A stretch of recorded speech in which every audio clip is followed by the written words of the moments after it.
Akan saya sampaikan tentang satu hadis yang berkaitan dengan puasa kita dan amalan kita di bulan Ramadan. Dari sahabat yang mulia Abu Hurairah radhiyallahu anhu bahwa Rasulullah sallallahu alaihi wasallam bersabda, "Laisa syiyamu minal akli wasyarabi, innamas syiyamu minal lagwi warrafati, fa in."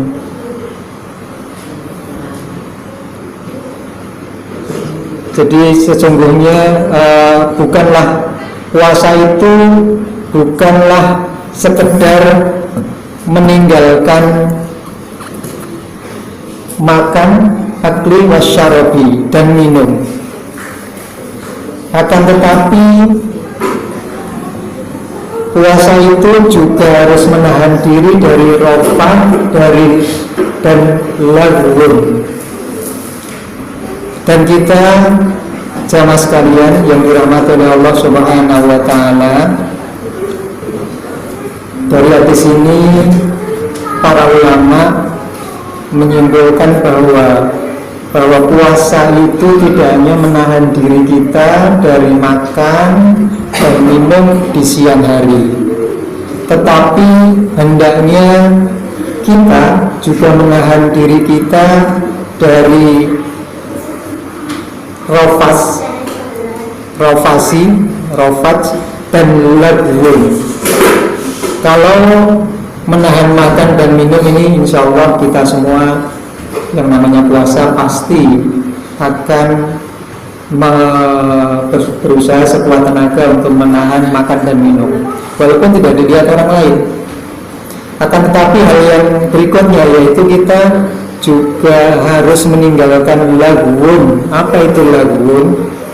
Lagwun itu adalah perbuatan, perkataan, amalan yang sia-sia. Dan juga rafat. Rafat ini kata-kata yang menjurus kepada hubungan suami istri, atau kata-kata jorok. Perbuatan mulai dari kata-kata, sikap, sampai terjadi hubungan suami istri, artinya kata-kata jorok, keji. Dan ini juga dalam Al-Quran, surat Al-Baqarah ayat 197 itu untuk orang yang haji itu dilarang melakukan rafat, sama rafat, fusuko, dan jidal. Fusuk itu fasik, kefasikan, kemaksiatan kalau haji, ditambah dengan jidal. Jidal itu berdebat yang membuat lawannya itu jadi marah.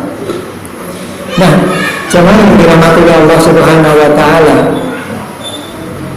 insya Allah rafat ini insya Allah kita juga mudah menghindari kata-kata porno, kata-kata jorok dengan lawan jenis kita. Mungkin kita main-main gitu, bercanda. Nah itu insya Allah kita mengambil. Kita lagi puasa ini, dari puasa jangan ngomong-ngomong yang saru-saru, biasanya begitu. Nah, ada hal berikutnya yaitu lagwun.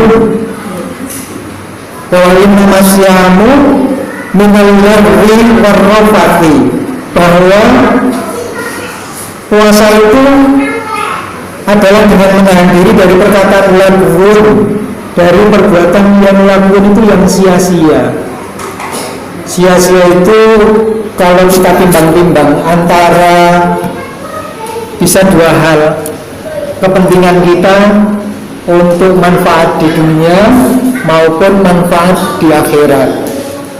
Artinya selain itu, kalau tidak ada manfaatnya untuk kepentingan dunia kita, kepentingan akhirat kita, maka itu masuk ke dalam kategori lagwun, sia-sia, dan itu harus kita tinggalkan.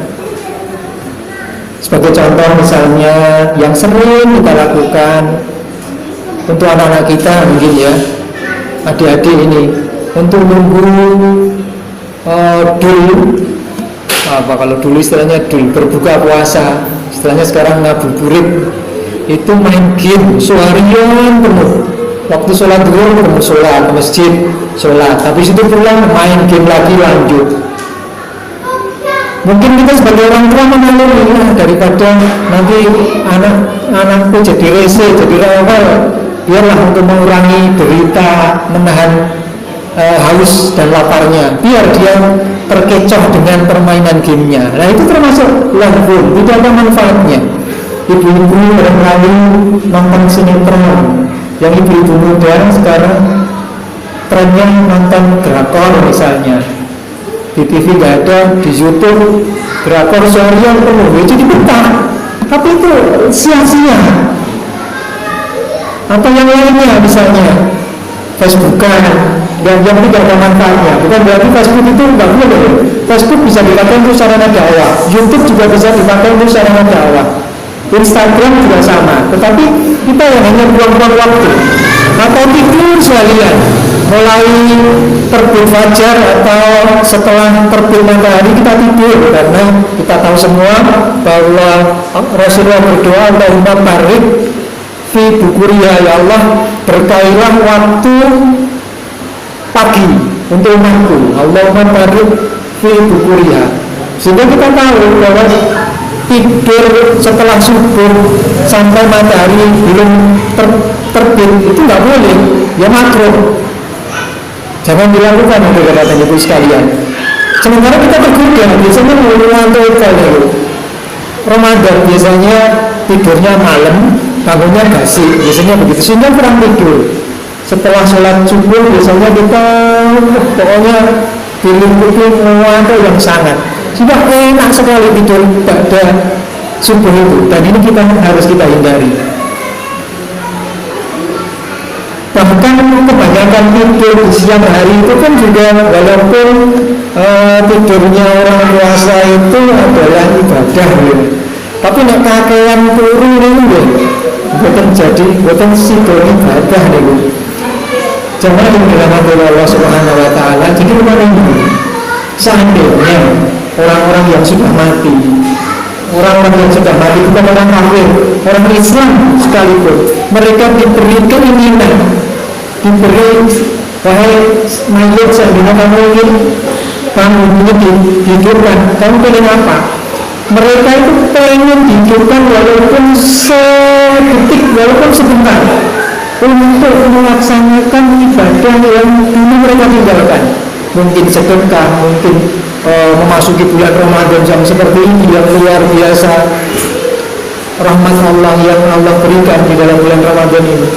Kita menginginkan mereka, saudara-saudara kita, bapak kita misalnya, atau mbah-mbah kita, atau tetangga kita yang sudah meninggal, mereka itu ingin dihidupkan rakyatan sekejap sebentar hanya untuk bersujud kepada Allah. Artinya waktu buat mereka yang sudah tahu itu sangat berharga. Sementara kita yang ini yang waktunya itu longgar, waktu penuh berkah ini di bulan Ramadan kita sia-siakan. Jangan yang dirahmati Allah Subhanahu wa taala. Imam Syafi'i sama sekalian itu kalau bulan Ramadan datang itu sehari itu khatam 2 kali khatam Al-Quran, baca Al-Quran. Walaupun beliau memang hafal, artinya sambil aktivitas apa itu bisa membaca Al-Quran, bisa menghatamkan Al-Quran. Bahkan para ulama dahulu itu yang mereka biasa memberikan tausiah, majelis taklim, mereka meliburkan diri jamaah sekalian. Libur, kalinya itu libur, apalagi kerja. Taklim itu menasihati kita, mengajak kita kepada mengingat Allah, kehidupan takut kepada Allah. Itu aja diliburkan oleh para ulama. Mereka full ibadah fardhiyah, ibadah mendekatkan diri kepada Allah, membaca Al-Quran, mentadabburi Al-Quran, kemudian mereka berzikir, diisi begitu. Bagaimana Pak kalau misalnya kita itu ngantuk, ya ngantuk sambil jangan lupa berzikir. Nah, saudara muslimin, jangan sholat tarawih yang semoga dirahmati Allah Subhanahu wa taala.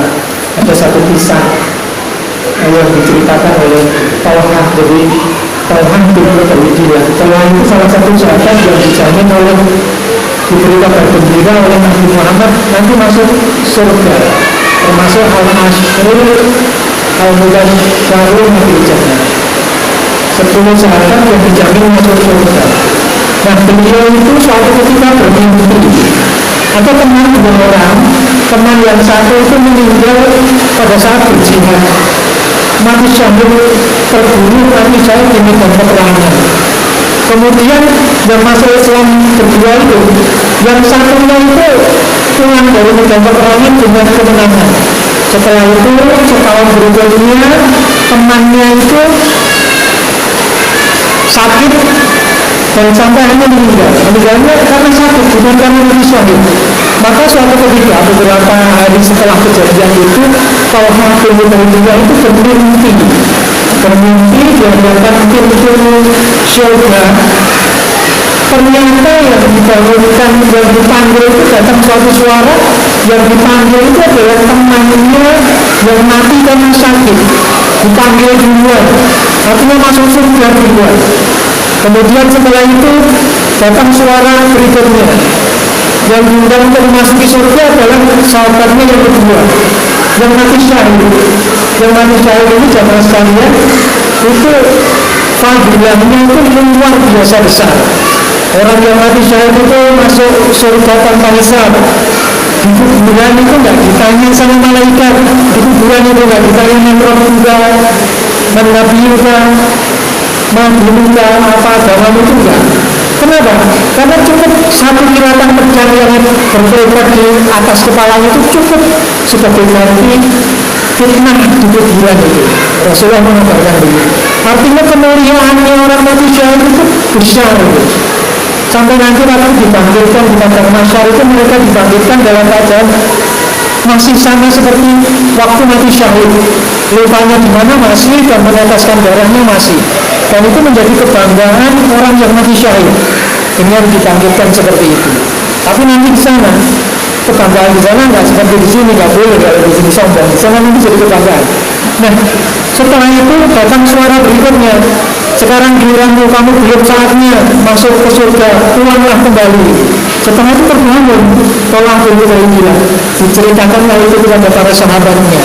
Tetapi sahabatnya nggak percaya, nggak mungkin orang mati syahid kok kalah dengan orang yang mati karena sakit, tapi ada jangka waktu 1 tahun berikutnya matinya. Maka itu sampai kepada baginda Rasulullah SAW. Maka setelah itu Rasulullah memanggil Talha. Wahai Talha, di sini kok ada kabar begini? Maka Talha bercerita begitu. Iya betul seperti itu.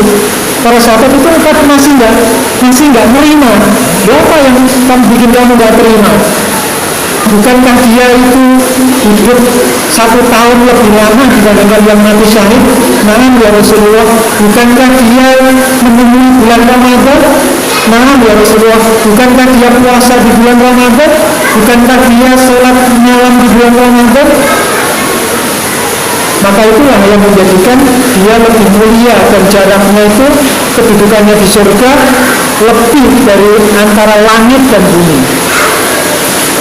Itulah jemaah sekalian, keutamaannya atau bermaknanya waktu hidup kita yang masih kita jalani ini, apalagi di bulan Ramadan yang penuh berikan pengampunan dan maklumat dari Allah Subhanahu wa Ta'ala ini, sehingga jangan sampai kita sia-siakan. Mungkin kita masih dikaruniai oleh Allah Subhanahu wa Ta'ala. Sekali lagi kita manfaatkan waktu yang kurang lebih di bulan Ramadan ini, masih sekitar 18 atau 19 hari lagi. Kita manfaatkan betul, jangan kita sia-siakan waktu yang penuh berkah, penuh kemuliaan ini. Kemudian mudah-mudahan yang sedikit ini bisa memotivasi diri kita. Jadi saya terutama jangan tinggalkan baca Quran, sedekah, dan amalan-amalan yang lain di bulan Ramadan ini, sholawat, zikir, dan lain sebagainya. Demikian, bila sampai hidayah. Assalamualaikum warahmatullahi wabarakatuh.